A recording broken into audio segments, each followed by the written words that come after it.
Kamusta na kayong lahat? Matagal din ako nawala. Pero minsan, kailangan mo talagang huminto para maalala kung bakit ka nagsimula. Sa gitna ng ingay ng lungsod at pressure ng social media, nawala ako sa sarili kong rhythm.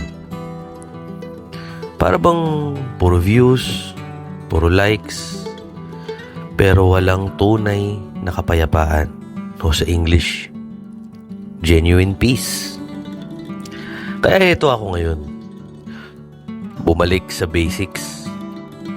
Ako, ang bike ko, at ang daan.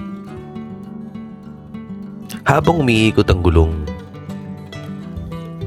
nare-realize ko,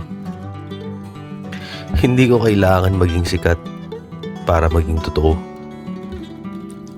Hindi ko kailangan ng palakpakan o ng aplos para maramdaman ang tahimik na approval ng mga tao at ng may kapal. Ang mga ride ko, ang mga adventure ko, kahit yung vlog na to, hindi na magiging tungkol sa pagiging trending. Ngayon, tungkol na to sa pagiging totoo.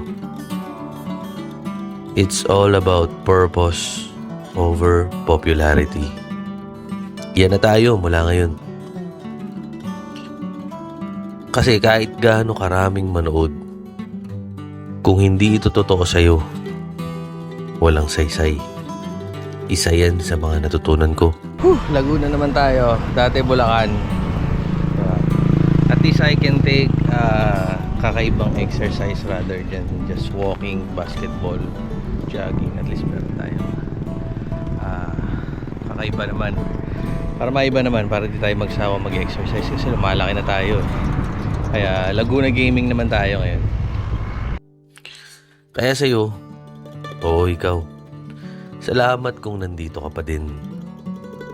Welcome back sa channel ko na ngayon, hindi na lang basta content ang dala, kundi kwento ng paglalakbay, panalangin, at pagbabalik. Tara, ikot tayo. Sa lungsod, sa isip, sa puso. Dahil mula ngayon, para na ito sa purpose, hindi lang para sa papuri.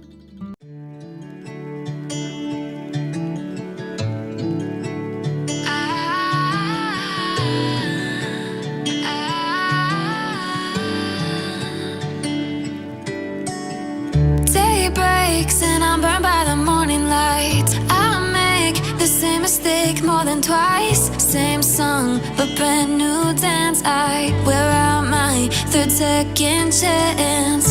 You take my breath and I can't get it back. Might be time for me to face the facts.